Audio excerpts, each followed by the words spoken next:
Hello and welcome to my presentation on Parkinson's disease. My name is Ryan Moore.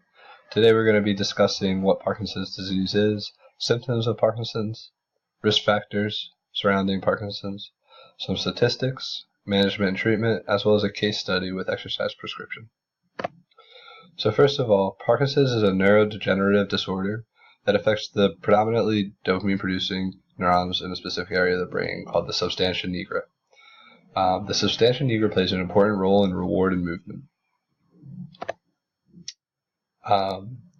So some symptoms of Parkinson's disease are they can be either classified as movement or motor, as well as cognitive function, which is not motor. So the symptoms, they begin to get worse, but they start off usually as a slight tremor in the hands. They can progress to slowed movement speeds, stiffness, as well as a decreased facial expression and arms not swinging. Some motor symptoms that are important. Tremors are when there's shaking of the hands and fingers. Bradiokinesia is slowed movement. Oftentimes with bradiokinesia, we see a patient dragging their feet. They'll have shorter strides and increased task completion time. Another symptom that's in the motor category is rigid muscles. When the patient has rigid muscles, they have a limited range of motion as well as pain in this motion. They will have impaired posture and balance, where the client will have a stooped posture and difficulty balancing. They'll also have speech and writing issues. As far as non-motor, they'll have cognitive changes, fatigue, sleeping disorders, excessive sweating, and hallucinations. So what causes PD? Dopamine controls movement, emotional response to the ability to feel pressure and pleasure and pain. In PD, the dopamine producing neurons are attacked, resulting in decreased function. So when those neurons are attacked, we have decreases in movement, emotional response, and the ability to feel pain and pressure. Eugenetics can increase the risk of PD, and environmental factors such as exposure to toxins can increase risk as well. So some risk factors. Age. As far as age goes, this is usually seen developed at 60 years old or older.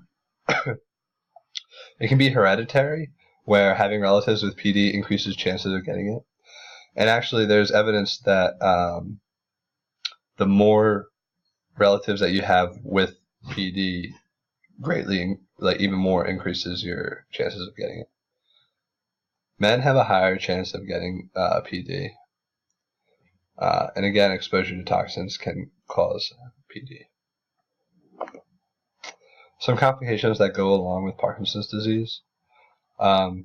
So patients are going to suffer from a lot of these problems, such as thinking difficulty, depression, emotional changes, swallowing problems, chewing and eating problems, sleeping problems and disorders, as well as bladder control. However, the important ones, as far as thinking about exercise prescription, are blood pressure changes. Parkinson's can cause your blood pressure to drop when you go from a sitting to standing position.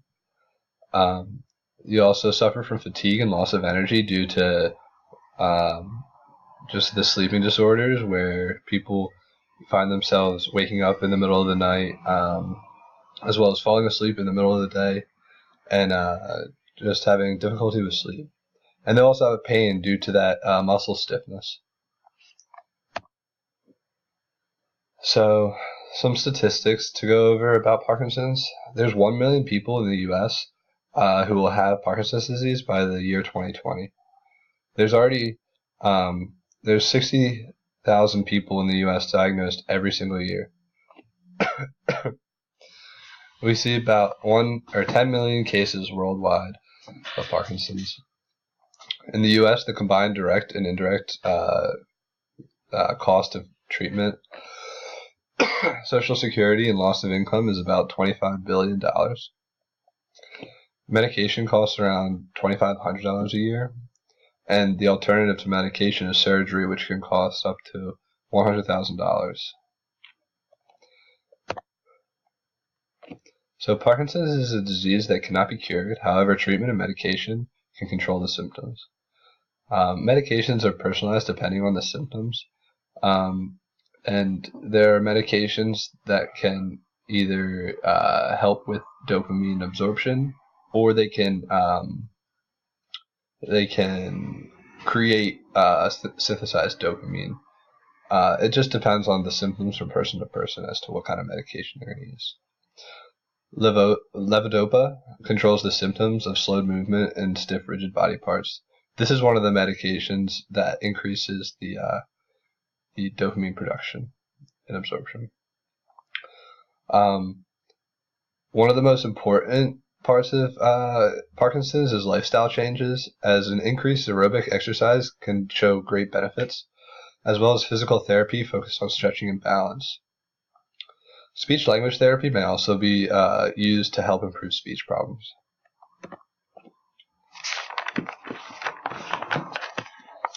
So, excuse me. Exercise has been shown to improve balance, gait, strength, physical function, cognitive function, and quality of life of patients with Parkinson's. Physical activity must be individualized based on the symptoms, medications, functional abilities, and physical. Hello, sorry about that. I had a coughing attack. Getting back to the exercise in Parkinson's.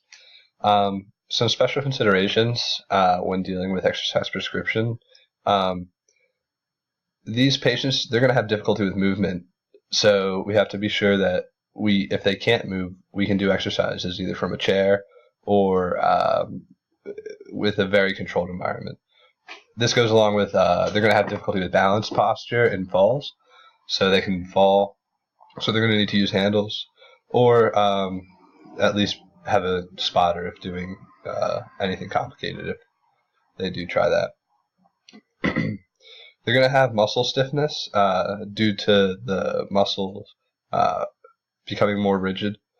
They're going to have a lot of fatigue due to sleep issues. They're going to have a lack of motivation and difficulty with concentration.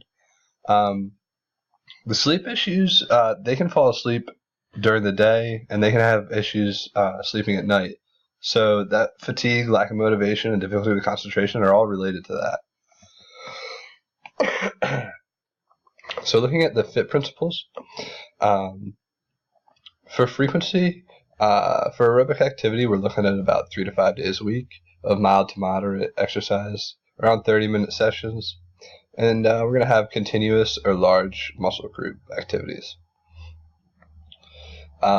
There's been studies that have shown really good benefits from aerobic activity with Parkinson's disease. Resistance activities, we look for about 2 to 3 days a week of mild to moderate, 30-minute sessions, low sets with moderate reps. We're going to use machines, body weight, and TheraBand. Flexibility activity, we look for 5 to 7 days a week. This is we're going to stretch to the point of discomfort at 10 to 30 seconds per stretch. Slow static stretches and spinal mobility and flexibility will all help.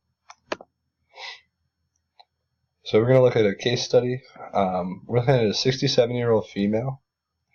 She's a non-smoker, a blood pressure of 120/75, a BMI of 18, a total cholesterol of 170 milligrams, and blood glucose of 95. Her family history, her paternal grandmother had Parkinson's disease, so she is at an increased risk.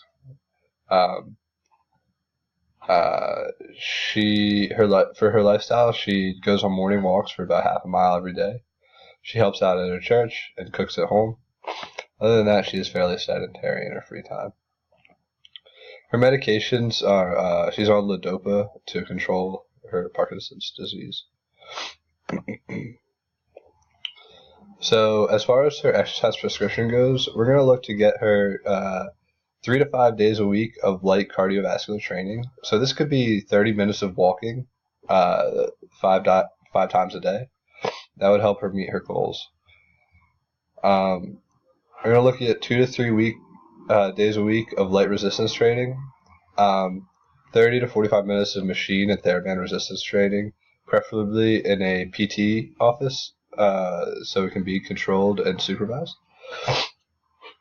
We're going to look at 5 to 7 days a week of flexibility and balance training.